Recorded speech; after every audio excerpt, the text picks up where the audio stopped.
네, 자, 여러분 반갑습니다. 저는 2018 스포츠 심리학 기출문제 해설 특강을 맡은 최승국입니다.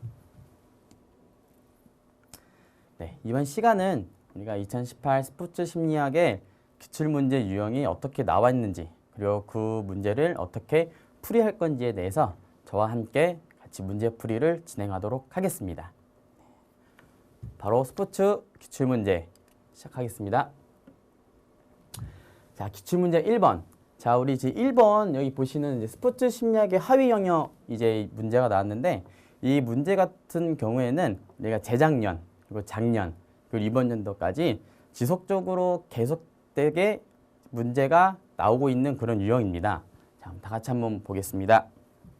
자, 보기의 가로 안에 들어갈 스포츠 심리학의 하위 영역. 그렇죠? 이 하위 영역이 바르게 나열된 것은 자, 우리가 먼저 이 문제를 풀어보기 전에 우리가 스포츠 심리학의 하위 영역이 어떤 것들이 있는지 한번 알아볼까요? 자, 첫 번째 스포츠 심리학, 그리고 운동 심리학, 운동 학습, 운동 발달, 운동 제어, 그리고 응용 스포츠 심리학, 그리고 마지막으로 건강 운동 심리학으로 이렇게 나눠져 있죠? 자, 그럼 다 보기를 보겠습니다.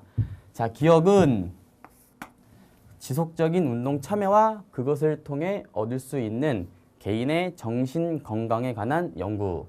자, 니은은 운동 행동이 연령에 따라 계열적이고 연속적이고 변해가는 과정에 관한 연구 분야. 자, 그렇게 되면 기억은 먼저 볼까요? 자, 기억 같은 경우에는 여기 보시는 이 정신 건강.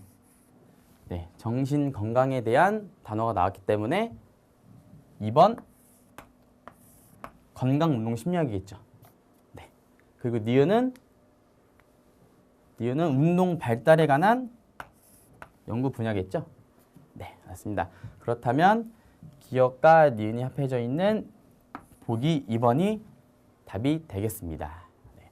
그리고 여기 보이시는 이 운동 발달에 관한 이 정의를 제가 말씀드리면 인간의 운동 기능이 개인의 성장 발달에 따라 어떻게 세분화되고 또는 통합하여 어떻게 변해가는 이 과정을 이제 제시를 하고 있는 연구 분야가 운동 발달에 관한 연구입니다.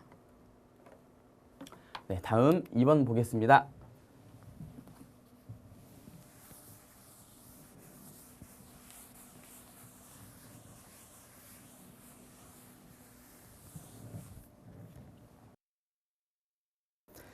자, 기출문제 2번. 자, 보기에서 나오는 경쟁 불안.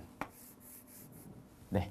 이 경쟁 불안이 일어나는 원인으로만 나열된 것은 자, 바로 보기를 읽어볼게요. 자, 기억, 실패에 대한 두려움, 니은, 적절한 목표 설정, 디귿, 높은 성취 목표 성향, 리을, 승리에 대한 압박. 자, 이 문제는 조금 이제 난이도가 좀 네, 난이도가 적은 이런 문제인데 자, 경쟁 불안이 일어나는 원인으로 보시게 되시면 자, 기억, 실패에 대한 두려움, 그리고 자, 리을, 승리에 대한 압박이 되겠죠?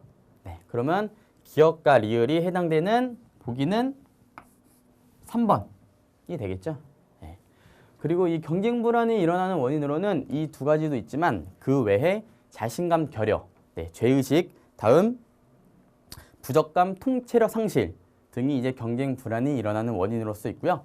그리고 니은의 적절한 목표 설정 같은 경우는 이 원인, 자, 이게 긍정적인 원인에 의해서 네, 일어나고 있고요. 자, 디귿의 높은 성취 목표 성향 같은 경우에는 탈진이요, 탈진. 네, 탈진을 일으키는 원인이라고 볼 수가 있습니다.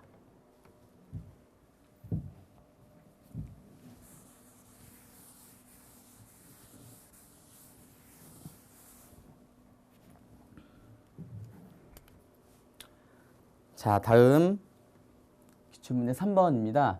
자, 이 지금 여기 나오는 이제 불안 이론에 대한 이제 문제가 나왔는데 불안 이론은 다소 좀 난이도가 있는 문제지만 이 예시를 잘 같이 한번 보고 문제를 풀면 좋겠습니다.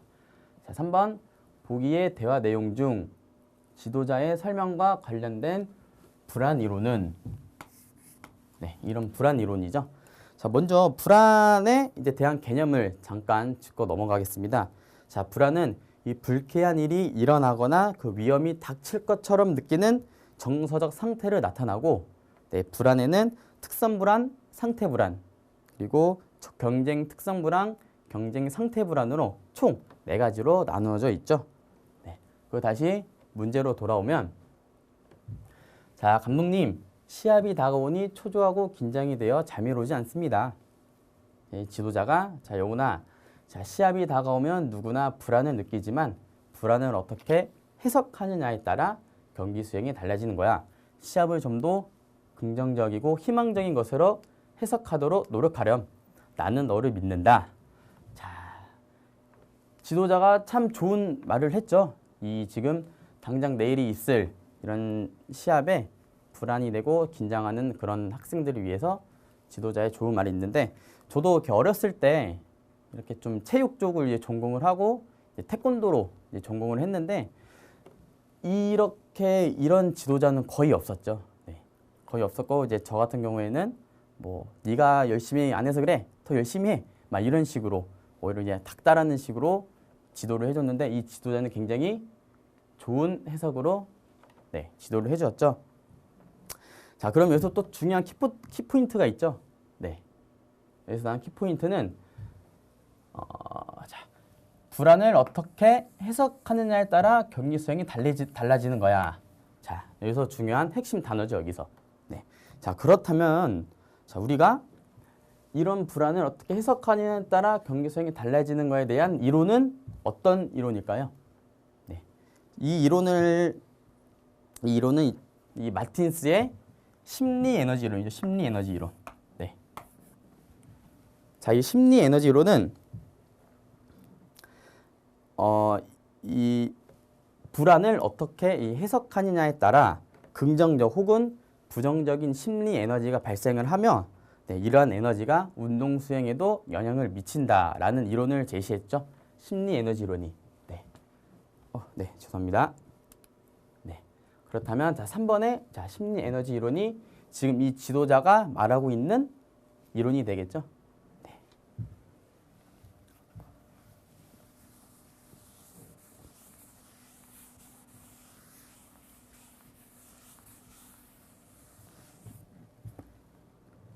자, 지금 이 문제 같은 경우에는 제가 처음에 말씀드렸듯이 굉장히 난이도가 있었지만 이런 식으로 예시에 대한 이제 핵심 단어만 잘 짚으시고 거기에 맞는 이론을 찾아주시면 쉬운 문제가 될 수가 있습니다.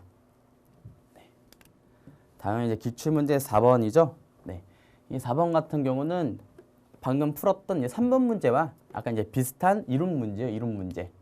네. 이것도 이 예시에 나온 핵심 단어만 뽑아서 만든 이론을 찾으면 쉽게 풀 수가 있습니다. 자, 같이 한번 문제를 보겠습니다. 자, 보기에서 설명하는 심상효과. 네. 이 심상효과에 관련된 이론은 무엇인가요? 라는 질문이죠. 네. 자, 먼저 예시를 같이 보겠습니다. 자, 운동선수가 특정 움직임을 상상할 때, 뇌에서는 실제 움직임이 일어날 때와 유사한 반응이 발생한다. 다음, 어떤 동작을 생생하게 상상하면 실제 동작과 유사한 근육의 미세 움직임이 일어난다. 네, 자, 그러면 이 예시에 나오는 핵심 단어는 무엇일까요? 네, 핵심 단어는 상상이다, 상상. 네, 상상할 때. 다음 동작을 생생하게 상상하면.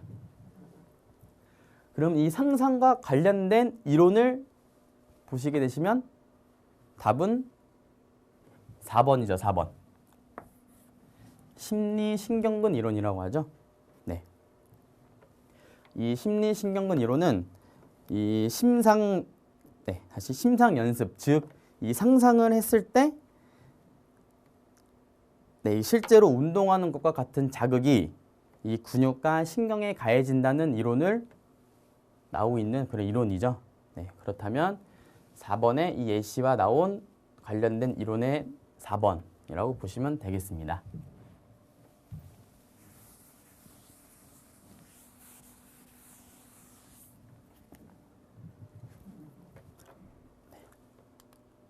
다음 자 기출문제 5번이죠. 자, 5번도 역시 예시 문제가 나왔는데요. 같이 한번 보겠습니다. 보기에서 설명하는 사회적 태만 현상의 동기. 네. 사회적 태만 현상의 동기의 손실 원인은 무엇인가요? 자, 라는 질문에 자, 바로 이제 보기를 같이 읽어볼게요. 자, 용훈이는 친구들과 줄다리기를 할 때 자신의 힘은 전혀 쓰지도 않고 이 친구들의 노력에 편승해서 경기에 이기려는 모습을 보이고 있다. 네, 어떻게 보면 참 얄미운 친구죠.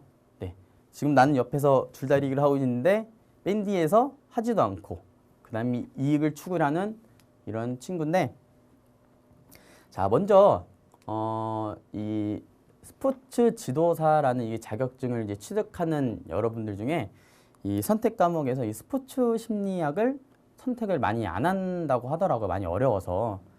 근데 저도 이제 공부를 하고 지금 여기 앞에서 강의를 하고 있지만 제가 봤을 때는 스포츠 심리학이 어려운 게 아니라 이 스포츠 심리학에 나오는 이런 단어들, 그렇죠? 이 단어들이 어려운 것 같아요. 네, 제가 봤을 때는. 네. 근데 이거는 그 단어 공부만 조금만 하시면 충분히 풀 수 있고요. 그리고 저는 오히려 이런 스포츠 심리학 기출 문제를 이렇게 풀면 저는 오히려 좀 재밌거든요. 저는. 네, 저는 약간 재밌는데 그 이유는 이렇게 우리가 1번부터 5번까지 문제를 풀면서 이 거의 다 예시 문제가 많이 나와요. 예시 문제가. 네. 이번 연도 지금 이제 앞으로 쭉 지금 20번까지 문제를 풀 건데 그때도 예시 문제가 이제 굉장히 많이 나오는데 이런 예시들이 가끔씩 감정이입을 하게 돼요. 저는. 네. 아까도 말씀드렸듯이 이런 영훈이 같은 친구, 저는 아까 승부욕이 이렇게 좀 세거든요. 저는 이 영훈이 같은 친구는 절교를 하죠. 저는. 네. 절교를 해서 이렇게 감정이입을 하게 되면 오히려 문제 푸는 게 훨씬 더 재밌게 그리고 더 유익하게 다가올 수도 있습니다. 네. 다시 이제 문제로 돌아오면 자, 이 영훈이 같은 친구, 네. 내가 노력은 안 하고 이기려고 하고 투자는 안 하면서 이익을 받으려는 그런 이론, 네. 그 이론은 뭘까요? 자, 2번 무임승차 전략이죠. 무임승차 전략. 네. 자, 우리가 대중교통을 이용을 할 때 우리가 돈은 지불은 안 하고 내가 가고자 하는 목적지까지 가는 게 이제 무임승차라고 하잖아요. 네. 약간 이제 비슷한 맥락이라고 보시면 되죠. 네. 약간 좀 외람된 말일 수도 있겠지만 제가 한 달 전쯤에 제가 이제 이런 뭐 자료 같은 거 수집을 하다가 이 무임승차를 이제 강화한다는 그런 기사를 제가 봤었거든요. 네. 그래서 제가 알기로는 원래는 걸리면 한 10배를 이제 그 벌금 냈었는데 지금 이제 30배까지, 네, 30배까지 올라간다고 하더라고요. 지금도 이미 시행을 하고 있고, 네. 그래서 꼭 이 강의를 보시는 여러분들은 무임승차하지 마시고 정당한 돈을 지불을 하고, 네, 제가 가고자 하는 목적지까지 안전하게 갈 수 있으면 좋겠습니다. 네, 자, 이 무임승차 전략이고, 자, 여기 지금 4번에 자, 반무임승차 전략이 나와 있어요. 네. 이거는 이제 2번이랑 약간 좀 비슷한 단어이지만 이 반무임승차는 그 이 무임승차 전략을 하고 있는 이 타인, 죄송합니다. 자, 이 무임승차를 하지 않도록 하기 위해서 이 무임승차 전략이 내 스스로도 노력하지 않는, 네, 그런 이론이 반무임승차 전략이라 하죠. 네, 약간 이제 좀 비슷하지만 다른 이론이라고 보시면 되겠습니다.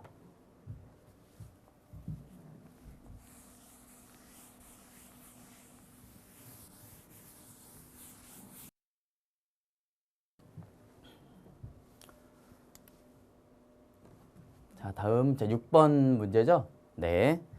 자, 6번 문제. 자, 보기에 이 쉘라 드라이의 다차원 리더십 모형에서 제시하는 리더 행동이 바르게 나열된 것은, 네. 지금 이 표가 잘 안 보이시겠지만, 네, 자세히 보시면, 네, 나와 있고요. 이 표에 관한 이제 문제가 나왔을 때는, 이건 이해를 하려고 하지 마시고는 그냥 이 표를 외워주시는 게 좋아요. 이 표는 이렇게 외워주시면 좋고, 먼저 제가 이 표에 대해서 설명해 드리면, 이런 스포츠에서 이 리더십의 효과로 이 세 가지 요인, 상황 요인, 리더 특성 요인, 이 상황 특성, 네, 요인에 의해서 이 어떠한 리더 행동에 대해서 이게 미치는 영향, 네, 그리고 즉 이 원인 변인에 대해서 리더 행동의 영향을 미치고 최종적으로는 이 수행 결과와 선수 만족에 의해서 영향을 미친다라는 지금 이론으로 이 제시를 하고 있고요. 자, 그러면 이 문제를 보시면 자, 리더 행동에 해당되는 세 가지 요인이 있죠. 네, 이 세 가지 요인은 과연 뭘까요? 먼저 기억. 자, 기억은 규정된 행동이죠. 네, 자, 규정된 행동. 네. 자, 다음 니은은 실제 행동. 네, 자, 실제 행동. 그리고 마지막 디귿은 자, 마지막 선호된 행동. 네, 선호된 행동이죠. 네, 그렇다면 이 세 가지를 포함하고 있는 보기 2번. 네, 보기 2번이 답이 되겠습니다. 네, 이 표는 그냥 이렇게 이 표를 외워주시고 그 다음에 문제풀이를 해주시면 쉽게 문제를 풀 수가 있습니다.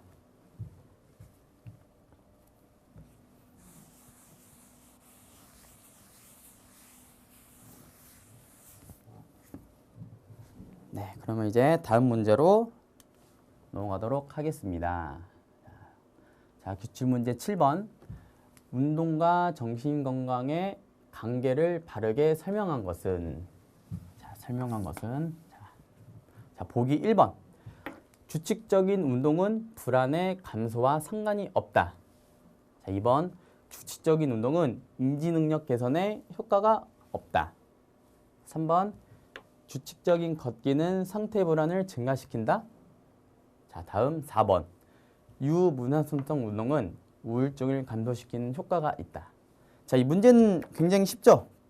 네, 그냥 딱 보기만 딱 읽어도 바로 나올 수 있는 그런 문제가 되겠죠? 답은 4번이죠, 4번. 네, 효과가 있다. 네. 먼저 1번과 2번의 이 규칙적인 운동은 오히려 불안의 감소와 인지능력 개선에 효과가 있죠, 당연히. 네, 불안의 감소는 감소하게 되고 인지능력의 개선의 효과는 당연히 있죠. 상승하게 되겠죠. 네, 그래서 상관이 있다와 또 효과가 있다라고 하시면 되고, 자, 그리고 3번에 규칙적인 걷기는 상태 불안을 증가시키는 게 아니라 오히려 감소시키죠, 감소. 네, 감소시키죠. 네, 그래서 7번의 문제처럼 바르게 설명한 것은 4번 유무상수성 운동은 우울증을 감소시키는 효과가 있다. 네, 우울증을 감소시키죠, 오히려. 네, 자, 하지만 여기서 이 4번 안에 4번 앞에 자, 이런 고강도, 네, 잘 보이시죠? 자, 이 4번 보기 앞에 이 고강도라는 단어가 있었을 때는 자, 그러면 다시 문제가 달라지겠죠, 그러면. 자, 고강도의 유무산소성 운동은 우울증을 감소시키는 효과가 없죠. 네, 효과가 없을 수도 있고 오히려 우울증을 더 증가시킬 수가 있겠죠, 이 무리한 운동은. 네, 이 고강도와 있고의 없고의 차이 꼭 다시 한 번 더 확인해 주시고 문제를 풀어주시면 되겠습니다.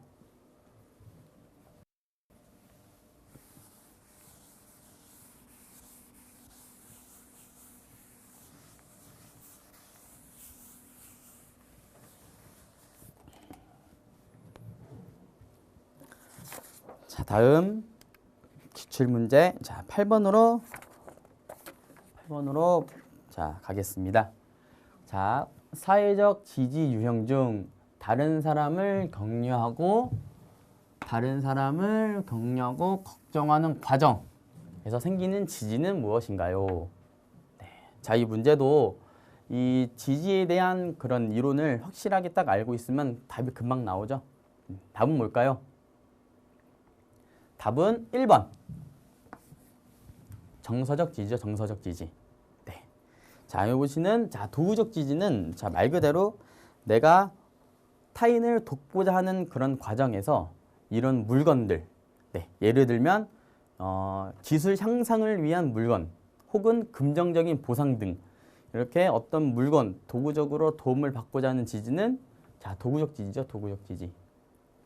자, 3번의 비교 확인적 지지는, 이 타인을 격려하기 위해서 이 지속적인 경쟁자와의 비교, 그리고 과거의 잘못된 운동 수행을 비교를 통해서 긍정적인 행동을 보여지는 게 비교 확인적 지지죠.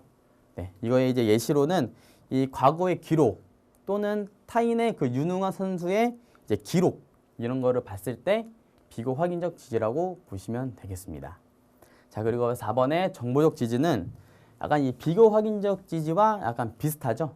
네, 하지만 차이점은 이 정보, 어떠한 정보를 제공을 해주고 그다음에 그 피드백, 내가 다른 선수에 대한 그 피드백을 받는 과정에서 생기는 지지가 정보적 지지.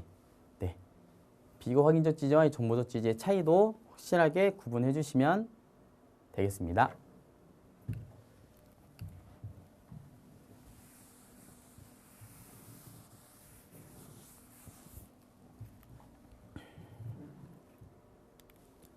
자, 이제 기출문제 9번이죠. 자, 이 보기의 상황에 해당하는 니드퍼의 주의 유형으로 가장 적절한 것은, 자, 이 주의 유형에 관한 이제 문제가 나왔는데요. 자, 바로 보기를 읽어볼게요. 자, 사격 선수인 효은이는 시합에서 오로지 표적을 바라보며 조준하고 있다. 그럼 여기에 관한 주의 유형으로는 어떤 것들이 있을까요? 하는 문제인데, 자, 이 문제는 제가 이 보기 1, 2, 3, 4번에 관한 이런 해당 보기들을 제가 예시를 하나씩 들어가지고 제가 더 간단하게 제가 설명을 해드리도록 하겠습니다. 자, 먼저 1번. 자, 넓은 내적 주의 유형. 자, 이 주의 유형 같은 경우는 이 많은 정보를 한 번에 분석을 하고 그다음에 계획을 짜죠. 네, 예시로는 이런 경기, 뭐 축구 경기, 야구 경기, 농구 경기를 계획을 하고 작전을 짜는 코치나 감독. 네, 이런 코치, 경기를 짜는, 작전을 짜는 코치나 감독이 넓은 내적 주의 유형을 많이 가지고 있죠. 네. 자, 그리고 이번에 좁은 내적 주의 유형은 이 수행에 대한 정서적으로 이제 연습을 하는 그런 선수들. 자, 예를 들면 내가 내일 있을 경기 시합을 그 전날에 마음속으로 연습을 합니다. 네, 이게 루틴이죠, 루틴. 네, 그걸 이제 일명 루틴이라고 하는데 이 루틴을 진행하고 있는 선수들이 좁은과 이 내적 주의 유형을 이제 많이 갖고 있죠. 네, 자, 그리고 3번. 자, 3번의 넓은 외적 주의 유형이죠. 자, 이 3번 같은 경우는 이 상황 판단이 굉장히 빠르죠. 네, 상황 판단이 굉장히 빠른 선수가 누가 있을까요? 이 축구 경기 중에 이제 이 상황을 빠르게 판단을 해서 패스를 해주는 선수. 네, 그 선수. 뭐 축구 선수뿐만 아니라 뭐 이런 그 농구 경기 같은 경우에도 우리가 예측할 수 없는 그런 패스를 해주는 선수들이 이 넓은 외적 주의 유형을 많이 가지고 있죠. 네, 그 우리나라에서도 이 기성용 선수, 네, 축구 선수의 기성용 선수가 이 넓은 외적 주의 유형을 많이 가지고 있는데요. 이 선수는 미들필더에서 순간적으로 외곽 또는 문전에다가 그 롱패스를 해주는 그런 선수인데 그 선수로는 굉장히 유명하죠. 네. 자, 기성용 선수. 네. 자, 그리고 마지막 4번. 네, 4번은 이 좁은 외적 주의 유형으로서 자, 이거는 이제 하나 또는 두 개의 단서를 전적으로 주의를 집중하고 있지만 다른 거에 중요한 그 초점을 이제 못 볼 수가 있는 그런 단점이 있기도 하죠. 자, 그러면 예시로는 자, 지금 이 9번의 예시와 똑같은 사격 선수 혹은 양궁 선수. 네, 이 두 명의 대표 선수들이 좁은 유형, 외적 주의 유형을 가지고 있죠. 네, 그렇다면 우리가 이 9번에서 이제 제시를 하고 있는 답은 4번이 되겠습니다. 4번이. 네, 좁은 외적 주의 유형이다. 자, 이렇게 제가 이 하나하나 이렇게 제가 예시를 들어서 이렇게 설명을 해드렸는데 이 넓은 외적 주형이 잘 모르겠다. 그러면 이 코치, 감독을 생각해 주시면 되고 넓은 외적 주형이 나왔다. 그러면 이런 기성용 선수들 네, 이 상황 판단이 빨라서 네, 급하게 딱 패스를 해줄 수 있는 그런 선수를 외워주시면 되고 뭐 좁은 외적은 이런 사각 선수, 양눈 선수 전적으로 하나의 초점으로만 딱 집중을 하게 되겠죠. 네, 그렇게 외워주시면 좀 더 편하게 문제를 풀 수 있지 않나 라고 생각을 합니다.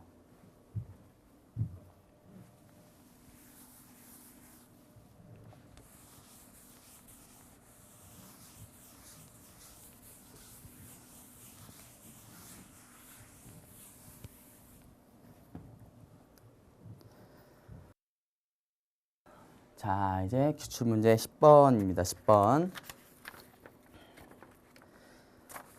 자, 이 보기에서 설명하는 홀랜더의 성격 구조는 자, 이 성격 구조에 관한 이제 문제가 나왔는데요. 자, 이제 문제를 먼저 풀기 전에 이 성격에 대한 개념을 먼저 보시게 되시면 자, 이 성격의 개념의 정의는 정확하게 내릴 수는 없다고 합니다. 네. 하지만 그 많은 학자들이 이제 성격의 정의를 이렇게 내리게 되면 이 한 개인이 다른 사람에게 보여지는 특성 그리고 이 독특한 심리적 특성을 지니는 게 바로 성격이랍니다. 성격. 네, 제가 이 한 말은 제가 이렇게 막 지어서 한 말이 아니라 저는 논문과 책 이런 자료 수집을 하면서 이 많은 학자들이 이 정의를 내린 거를 제가 정리를 해서 이렇게 말씀을 드린다는 점 꼭 알아주시면 되고요. 네. 그리고 이 문제로 돌아와서 이 성격 구조를 이렇게 보시게 되시면 자, 여기다 한번 해볼까요?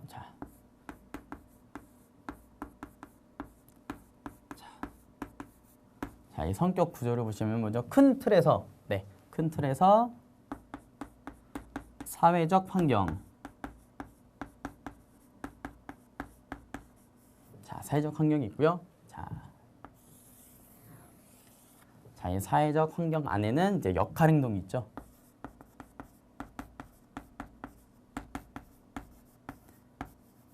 자, 역할 행동이 있어요. 자, 이 역할 행동은 가장 표면적이고 그다음에 이 변화 가능한 부분을 나타내며 이 본인의 사회적인 위치를 고려하여서 나타나는 행동이 역할 행동이에요. 역할 행동.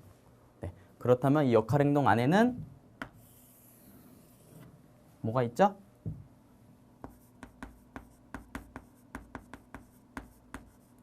정형적 반응이 있죠. 전형적 반응. 네. 이 전형적 반응은 이 환경에 적응하여 네, 이 외부 상황과 반응하는 것.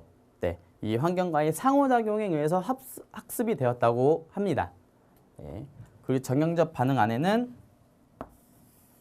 제일 깊숙하게 내재되어 있는 심리적 핵이 있죠. 네, 심리적 핵. 네.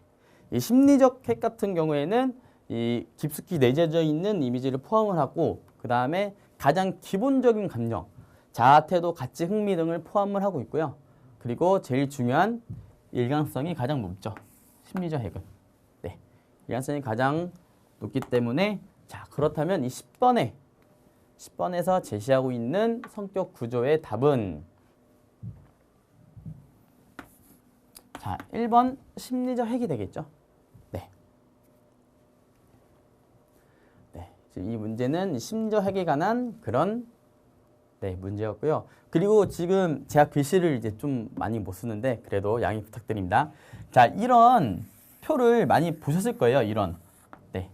이 표도 우리 그 스포츠 지도사 그 기출 문제, 스포츠 심리학 기출 문제 맨 뒷장에 보시면 이 정답 해설이 자, 자세히 나왔으니 이것도 한번 봐주시면 문제 풀이하는데 도움이 되실 거예요, 아마.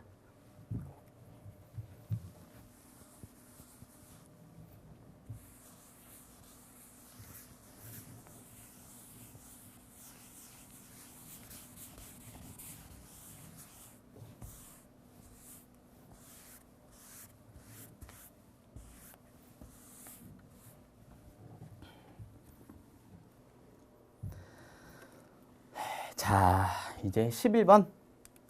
네, 기출문제 11번으로 돌아가 보면, 자, 프로차스카의 운동 행동 변화 단계 이론. 자, 운동 행동 변화 단계 이론에 대한 설명으로 옳지 않은 것은, 자, 먼저 우리가 이 운동 행동 변화 단계 이론을 이렇게 보시게 되면, 자, 인간의 행동은 이 시간을 두고 천천히 단계적으로 변하기 때문에 제가 갑자기 운동하려는 의지가 보였다고 해서 바로 운동을 실천하는 게 아니다라는 이론을 제시하고 있는 이 프로차스카의 이제 이론인데요. 이 프로차스카의 이론 중에 총 5단계, 5단계로 이제 이루어져 있는데, 자, 보기를 같이 읽어보고 문제를 풀어볼게요. 자, 1번 무관심 단계. 자, 무관심 단계. 자, 현재 운동을 하고 있지 않으며 6개월 이내에도 운동을 시작할 의도가 없다. 네, 아예 운동과 관련된 행동 변화에 필요성이 없다는 거죠, 아예. 네. 자, 그렇다면 이 단계에서 나오는 이 의사결정 균형을 보시게 되시면, 자, 혜택과 손실이 있는데, 의사결정 균형을 보시게 되면 무관심 단계에서는 이 손실이 더 크게 되겠죠, 손실. 네. 다음 2번 관심 단계. 현재 운동을 하고 있지 않지만 6개월 이내에, 자, 6개월 이내에 운동을 시작할 의도가 있다. 그렇죠? 자, 이때도 의사결정 균형을 보시게 되시면,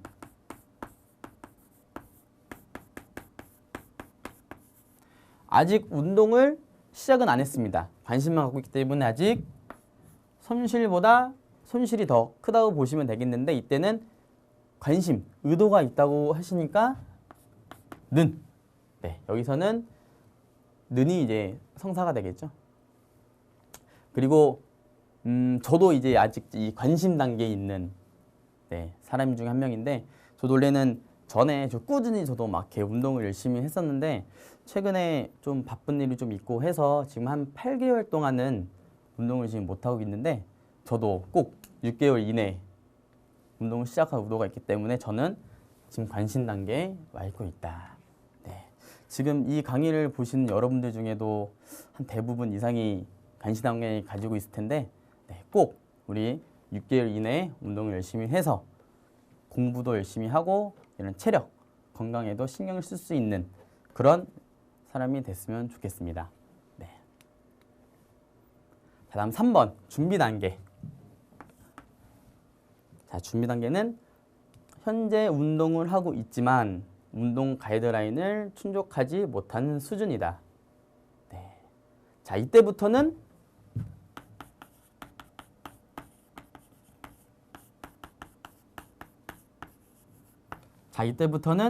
의사결정 균형이 이제 혜택으로 쏠리죠. 네.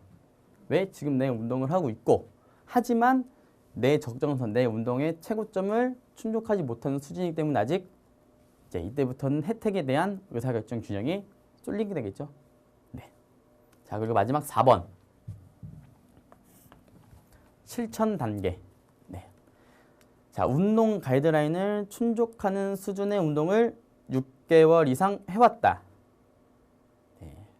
자, 약간 이상하죠? 자, 이 4번 충족한 수준의 운동을 6개월 이상 해왔다. 자, 이거는 실천 단계가 아니죠?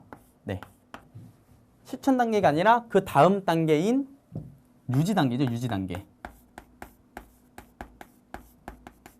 네. 내 적정선을 충족한 수준의 운동을 6개월 이상 해왔고, 지금은 안정 단계. 네, 즉 유지 단계죠, 유지 단계. 네. 이 유지 단계에 대한 내용이고, 자, 그렇다면 우리가 말하는 실천 단계. 실천 단계는 뭘까요? 자, 실천 단계는 수준의 운동을 하고 있지만 6개월 이상이 아니라 6개월 미만. 네. 수준의 운동을 6개월 미만으로 지금 하고 있다. 라는 게 이제 실천 단계라고 보시면 돼요. 실천 단계. 네. 유지 단계는 6개월 이상 해왔고 지금 안정 상태에 접어들었다. 네. 그게 이제 유지 단계. 자, 이렇게 총 5단계로 네, 이렇게 나눠주게 되는데, 자, 그렇다면 다시 문제로 돌아오면 우리가 이 운동 행동 변화 이론 단계에 대한 설명으로 옳지 아는 것이기 때문에 답은 4번이죠, 4번. 네. 4번이 정답이 되겠습니다. 네. 다음은 이제 12번이죠.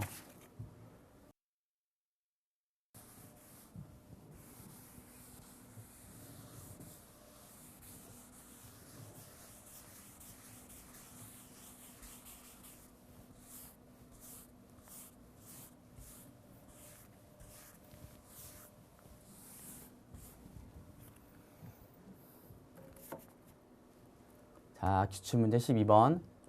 보기에서 공통적으로 제공하고 있는 피드백은, 자, 이제 피드백에 대한 이제 문제가 나왔는데요. 자, 먼저 피드백의 의미를 이렇게 보시게 되시면 상태와 수행 간의 차이에 대한 정보를 되돌림으로써 수행자에게 동작 그 자체 또는 운동 수행의 결과에 대한 평가에 대한 정보를 제공하는 게 이제 피드백이라고 이제 보시면 되겠습니다. 자, 이 의미를 생각을 하고 이 보기를 보시게 되시면, 자, 6상 경기 장면을 담은 영상을 보고 무릎의 동작을 수정하였다. 네, 테니스 코치가 체중 이동이 빠르다라는 정보를 제공하였다. 자, 이렇게 예시 문제가 나왔을 때는 제가 항상 핵심적인 단어를 먼저 파악을 해야 된다. 자, 핵심적인 단어는 뭘까요? 자, 경기 장면을 담은 영상. 그렇죠. 그리고 밑에는 이 정보를 제공하였다. 네. 이제 피드백 중에서 이런 장면, 그리고 이런 정보를 제공해준다의 피드백은 뭘까요? 답은 3번 보강적 피드백이죠. 네, 보강적 피드백. 네. 이 보강적 피드백은 이 자신의 감각 정보가 아닌, 자, 외부에서 주어지는 정보로서 언어적, 비언어적인 방법을 통해 수행 결과 또는 이 수행 유형 자체에 대한 정보를 제공해 준다 하는 게 이제 보강적 피드백이라고 보시면 되겠습니다. 그리고 지금 1번에 뭐 내지적 피드백, 고유 감각 피드백, 이 바이오 피드백 같은 경우에는 책에 또 기출문제의 마지막 정답 해설지에 맨 끝에 보시면 자세하게 나와 있으니 이 점 참고해 주시면 되겠습니다.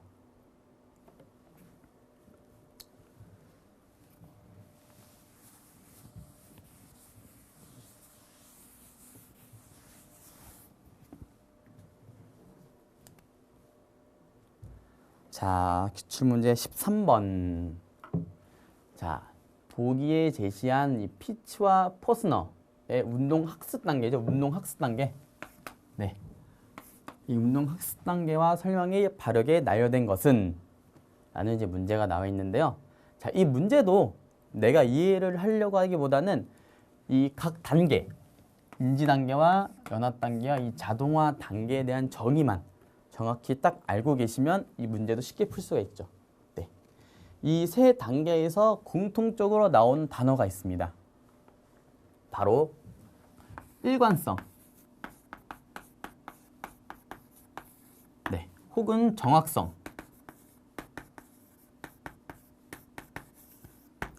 자, 일관성과 정확성이 이제 이 세 단계에서 정의가 공통적으로 나오게 되는데, 자, 먼저 인지 단계에서의 일관성은 어떨까요?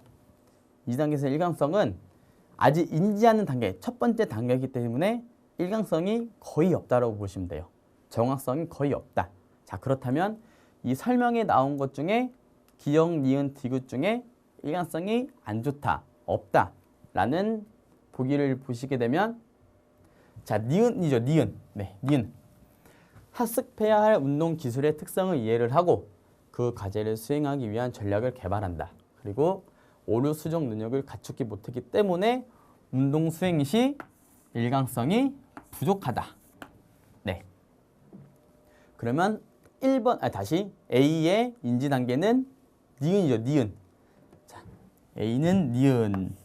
자, 이렇게 밑줄을 쳐주시고, 자, 다음 B의 연합 단계.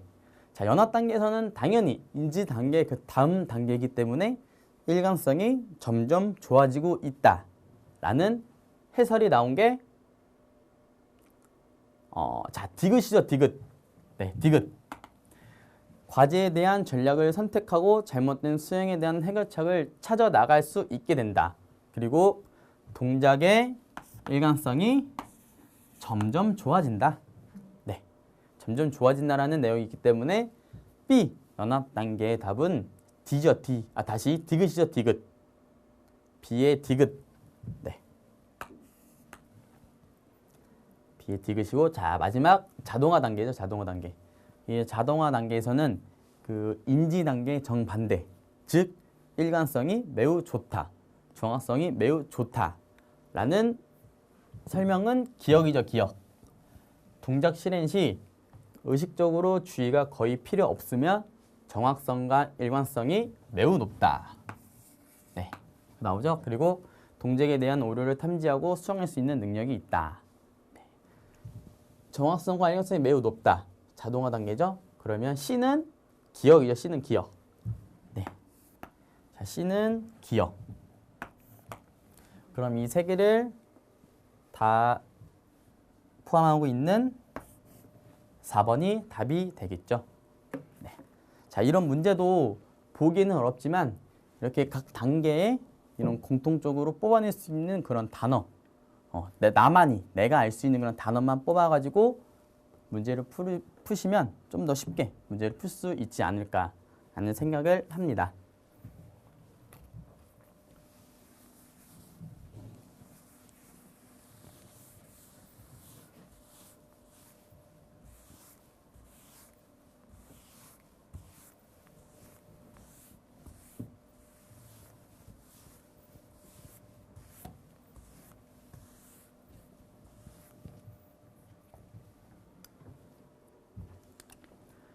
자, 14번. 네. 기출문제 14번. 시기별 운동 발달 단계가 바르지 않은 것은? 네. 자, 먼저 우리가 그 운동 발달의 단계를 먼저 보시게 되면 지금 여기는 이제 유아기부터 나왔는데 원래는 첫 번째는 뭐죠? 첫 번째는 태아기죠, 태아기. 네. 자, 태아기. 우리가 태어났을 때, 그리고 뭐 저희 어머님께서 저를 임신과 출생까지의 그 기간을 태아기라고 하죠. 태아기. 자,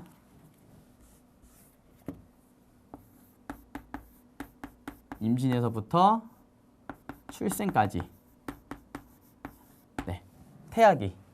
그렇죠? 자, 다음은 태아기 다음이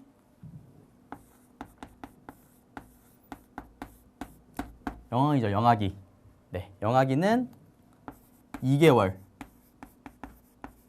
2개월에서부터 24개월. 네. 이때까지 이제 영아기라고 보면 되고요. 이 영아기는 먼저 이 이동 기술의 발달이 되죠. 네. 기어다니기. 이 양손을 사용해서 포복으로 걷기. 포복으로 기어다니기. 네. 이런 식으로 이 발달 시기라고 보시면 돼요. 발달 시기. 영아기는 발달 시기. 자, 그리고 유아기. 네. 다음은 유아기. 자, 유아기는 2세부터 7세. 네. 이 2세부터 7세까지가 유아기 이제 단계라고 이제 보시면 되고, 자, 유아기는 기본 운동 기술과 이 지각 활동이 이루어지는 시기라고 보시면 돼요. 네. 다음 아동기는 7세부터 12세. 네. 7세부터 12세가 이제 아동기. 네. 그렇죠? 자, 이때는 이제 기본 움직임 단계보다 더 발전이 돼서 이 스포츠 기술 단계라고 이제 보시면 돼요. 네. 그만큼 더 익숙해져 있다는 상황이죠. 다음 청소년기. 자, 청소년기는 13세. 그렇죠. 13세부터 자 20세. 네.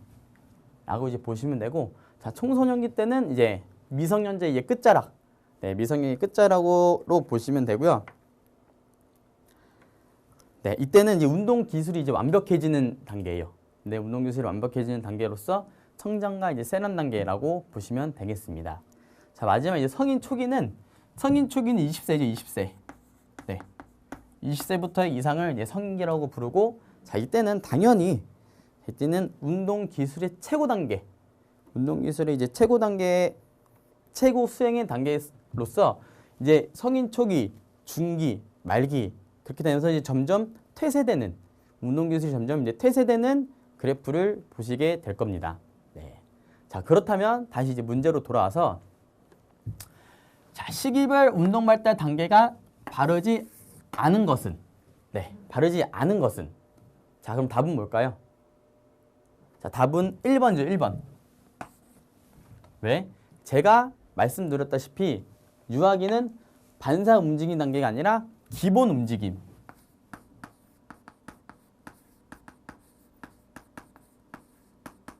자, 기본 움직임 단계죠. 네. 반사 움직임 단계가 아닌 기본 움직임 단계고, 자, 그렇다면 여기 나와 있는 반사 움직임 단계는 어딜까요? 반사 움직임 단계는 태아기죠, 태아기.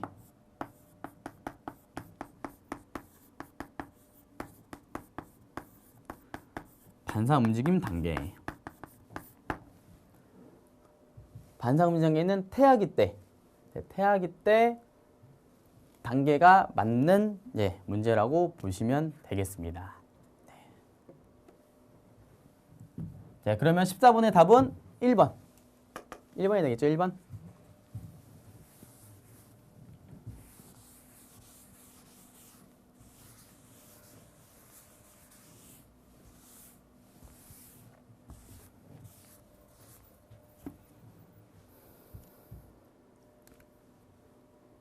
자, 이제 기출문제 15번이죠. 15번. 네. 자, 기출 15번.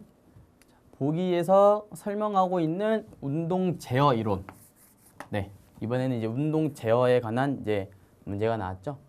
자, 이 운동 제어 같은 경우, 네, 바로 보기를 읽어볼게요. 자, 유기체, 환경, 과제의 상호작용 속에서 자기 조직의 원리와 비성형성의 원리에 의해 인간이 운동이 생성되고 조절된다.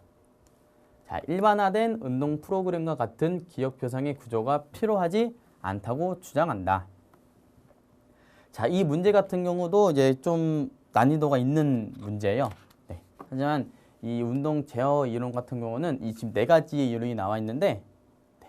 이 4가지 이론 중에는 답은 일단 먼저 답은 3번이에요, 3번. 네. 이 다이내믹 시스템 이론인데, 이 다이내믹 시스템 이론도 이제 정확히 이 예시 안에서 이 정확한 단어, 이런 핵심 단어를 뽑아주시고 문제를 푸시면 좀 더 쉽습니다. 네.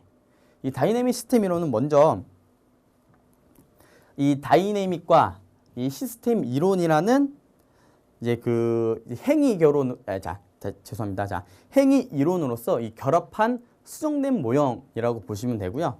자, 그리고 이 신경적인 요소와 물리적인 요소에 상호작용을 해서 나온다는 이론이 이제 다이내믹 시스템 이론이라고 보시면 되겠습니다.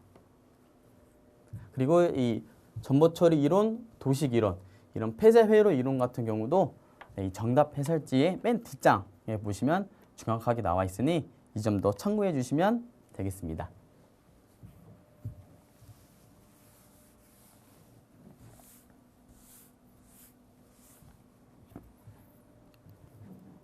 바로 다음 16번 문제. 네. 보기는 맥락 간섭 효과를 유발하는 연습 방법에 대한 내용이다. 가로 안에 들어갈 바르게 나열된 것은, 자, 이번에는 맥락 간섭 효과에 대한 문제가 나왔는데요. 네, 바로 보기를 읽어보겠습니다.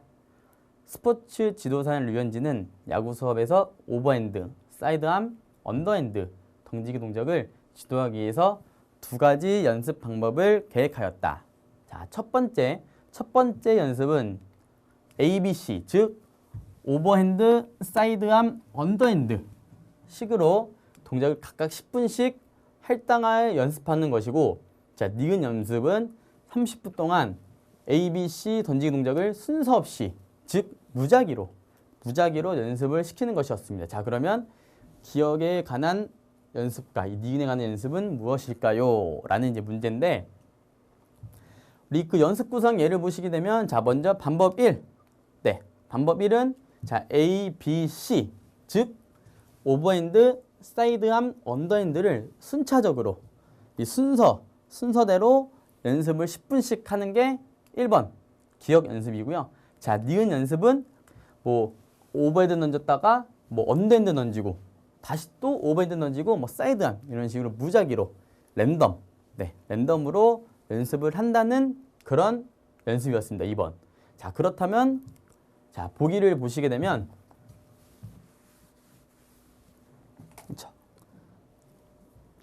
자, 이 기억의 연습 중에 이 운동 하위 요소들을 순차적으로 이 순서대로 연습을 한다는 연습이 이 분단 연습이죠. 분단 연습. 네. 분단 연습 즉 이제 구획 연습이라고도 하죠. 네, 구획 연습. 네. 구획 연습이라고도 하고요. 네. 그리고 여기 나와 있는 분산 연습인데 이 분산 연습은 운동 연습보다 이 쉬는 시간을 더 많이 갖게 하는 운동 연습이 분산 연습이죠. 네. 이 비슷한 단어라고 헷갈리지 마시고요. 자, 다음 니은의 연습은 어떤 연습?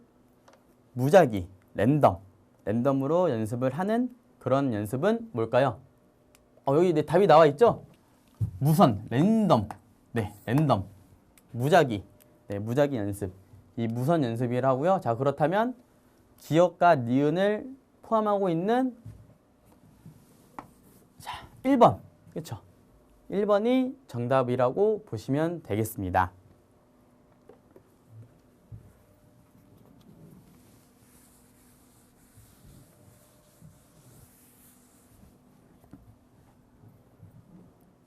기출문제 17번. 대시의 인지평가 이론에 대한 내용이 아닌 것은 자, 인지평가 이론에 대한 내용이 아닌 것. 네, 인지평가 이론에 이제 문제가 나왔는데요. 자, 이 문제도 인지평가 이론에 대한 정의만 확실히 딱 캐치를 해주시면 이 문제도 쉽게 풀 수가 있죠. 자, 먼저 인지평가 이론에 대해서 간단하게 알아보면, 자, 인간은 그 유능성과 자결성이 느끼려는 본능적인 욕구는 갖고 있고요. 네, 그 유능성과 자결성을 높여주는 활동을 하게 되면 바로 내가 느끼는 내적 동기, 개인의 내적 동기도 증가를 같이 한다라는 이론이고요. 자, 그렇다면 반대로 이 스스로 유능하지 못하다거나 혹은 스스로 결정을 하게 되면 이 유능성과 자결성이 낮아지고 그리고 당연히 내적 동기도 감소하게 된다는 이론이죠. 자, 그러면 제가 이렇게 이론에 대해서 말씀드렸는데, 자, 이 보기를 이제 같이 보시게 되시면, 자, 1번 칭찬과 같은 긍정적인 정보를 제공을 하면 유능성이 향상되고 내적 동기가 증가한다. 맞죠? 네. 자, 그럼 2번. 자, 2번에 부정적 피드백을 제공을 하면 당연히 유능성이 낮아지고 내적 동기가 감소된다. 그렇죠? 이것도 맞죠? 네. 자, 지도자의 일방적인 지시, 즉 통제죠, 통제. 네. 통제를 받게 되면 자결성은 낮아지고 내적 동기도 당연히 감소시키게 되겠죠? 네. 그럼 3번도 맞는다. 자, 4번. 선수들이 스스로 의사결정을 하게 되면 유능성이 향상되어 내적 동기가 증가한다. 자, 선수들이 스스로 의사결정을 했을 때는 자, 아까도 말씀드렸다시피 반대죠. 유능성이 향상이 아니라 유능성이 이제 낮아지게 되고 그렇게 됨으로써 내적 동기도 감소하게 되겠죠. 자, 이 문제도 이 인지평가 이론에 대한 이제 정의만 정확히 알고 계시면 이런 문제도 쉽게 풀 수가 있는 문제라고 보시면 되겠습니다.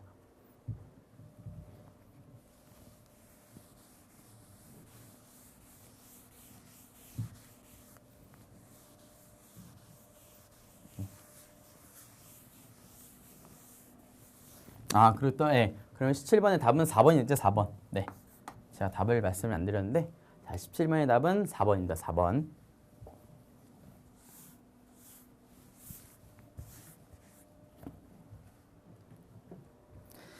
자, 이제 거의 다 왔죠. 네, 기출문제 18번. 보기에서 설명하는 가설. 자, 이제 가설 문제가 나왔습니다.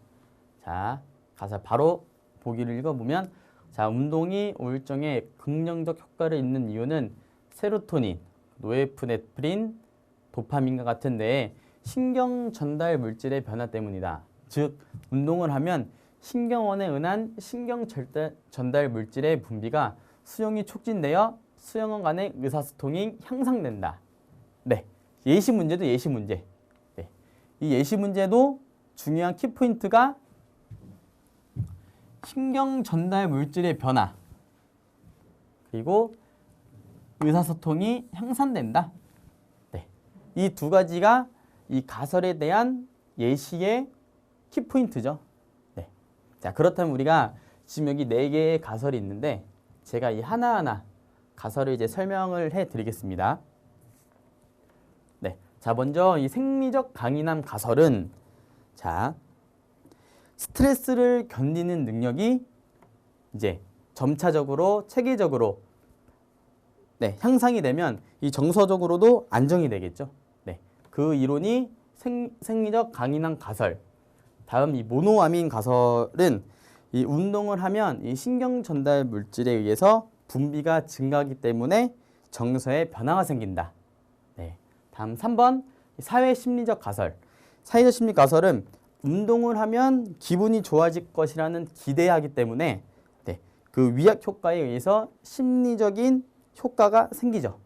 네, 그게 사회 심리적 가설. 자, 마지막으로 열 발생 가설은 운동을 하게 되면 체온이 상승을 하고 자, 체온이 상승하게 되면 자, 뇌에서 근육한테 이완해라, 이완해야 라는 명령을 내리게 되죠. 그렇게 됨으로써 나는 편안해진다. 안정감을 찾는다. 그런 가설이 열 발생 가설이라고 보시면 되겠습니다. 자, 그렇다면 제가 말씀드렸다시피 이 예시의 키포인트는 신경 전달의 물질의 변화, 의사소통이 향상된다의 가설은 답은 2번이죠. 2번. 모노아민 가설. 네. 이 모노아민 가설은 이 신경 전달 물질의 변화에 의해서 내 정서적인 변화가 생긴다. 즉 의사소통이 향상되죠. 네. 그렇기 때문에 이 가설에 대한 답은 2번 모노아민 가설이라고 보시면 되겠습니다.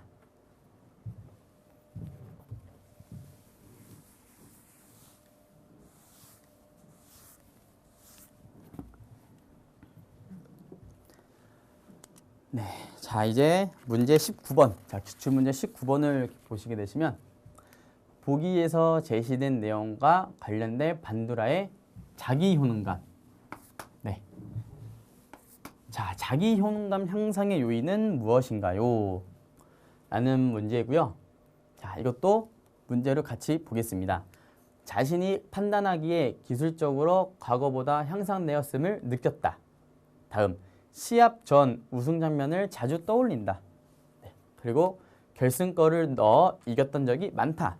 자, 그렇다면 자기 효능감의 요인 중에 이 4가지 요인 중에 이 예시에 해당되는 것들은 너무 쉽죠.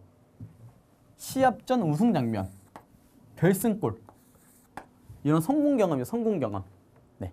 내가 과거에 성공 경험이 있었다면 자기 효능감이 향상이 되겠죠. 네. 자, 그렇다면 답은 성공 경험 1번. 1번이 되겠죠. 네. 그리고 간접 경험은 즉 이제 대리 경험이라고 하죠. 대리 경험. 네. 자, 대리 경험. 즉 내가 아닌 타인에 대한 이런 성공한 이제 경험들, 이런 경험들을 내가 봤을 때도 나 또한 자기 효능감이 향상이 되겠죠. 다음 언어적 설득. 자, 이 언어적 설득은 말 그대로 내 주변 사람들한테 뭐 감독이나 코치, 친구들, 뭐 애인, 선배, 후배 이런 사람들한테 긍정적인 언어를 나를 이제 칭찬을 해주거나 그렇게 해주지만 저 또한 자기 효능감의 향상 요인이 되겠죠. 네.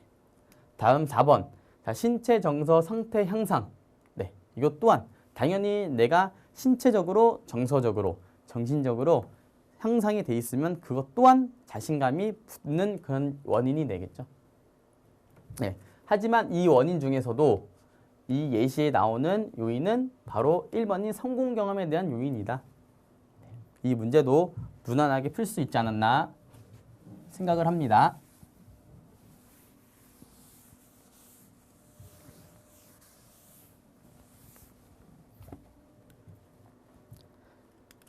자, 이제 마지막 기출문제죠. 자, 마지막 기출문제 20번. 자, 주의 집중을 향상시키는 방법으로 적절하지 않은 것은?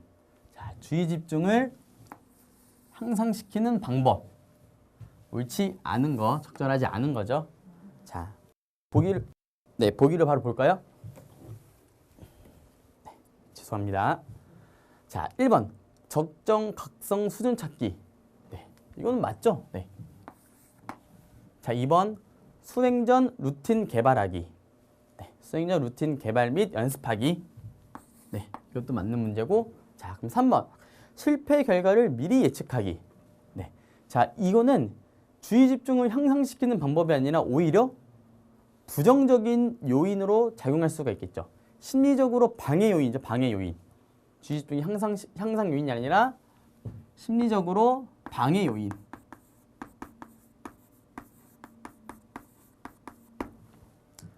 나는 성공하고 잘 되고 싶은 마음인데 뭐하러 일부러 실패 결과를 미리 예측을 해서 자기 효능감도 떨어지고 그렇게 될 필요는 없죠. 자, 심리적으로 방해 요인이 해당이 되고요. 자, 그 4번 조절할 수 있는 것에 집중하기. 네, 이것 또한 주의 집중을 향상시키는 방법이라고 볼 수가 있습니다. 네, 자, 그렇다면 마지막 기출문제 20번의 답은 3번이요. 3번. 왜? 향상시키는 방법은 적절하지 않은 것이기 때문에 답은 3번이라고 보시면 되겠습니다.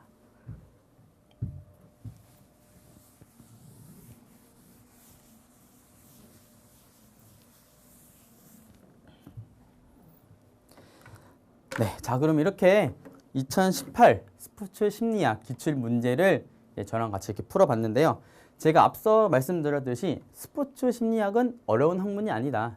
내가 조금만 더 공부를 하고 조금만 더 이해를 하면 충분히 스포츠 심리학에서도 좋은 점수를 이제 받을 수 있을 거고, 또한 스포츠 지도사 이제 국가 자격증도 취득할 수 있을 거라 저는 굳게 믿고 있고요. 네, 그렇다면 이 영상을 지금 보고 계시는 우리 여러분들 굉장히 고생 많이 하셨고, 네, 그러면 꼭 좋은 결과 있으시길 바라겠습니다. 네, 감사합니다.